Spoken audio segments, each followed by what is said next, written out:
بسم اللہ الرحمن الرحیم۔ حضرت سیدنا عمر فاروق اعظم رضی اللہ تعالیٰ عنہ کی صدقے کے دودھ سے قے کرنا۔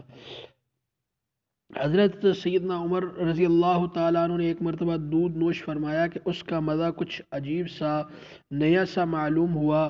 جن صاحب نے پلایا تھا ان سے دریافت فرمایا کہ یہ دودھ کیسا ہے، کہاں سے آیا ہے؟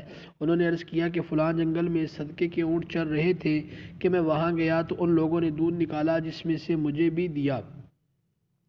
حضرت سیدنا عمر رضی اللہ تعالی عنہ نے منہ میں ہاتھ ڈالا اور سارے کا سارا قے فرما دیا۔ فائدہ میں شیخ الحدیث رحمۃ اللہ علیہ لکھتے ہیں، ان حضرات کو اس کا ہمیشہ فکر رہتا تھا کہ مشتبہ مال بھی بدن کا جز نہ بنے، جائے کہ بالکل مال حرام، جیسا کہ ہمارے زمانے میں شائع ہو گیا۔ اللہ حفاظت فرمائے۔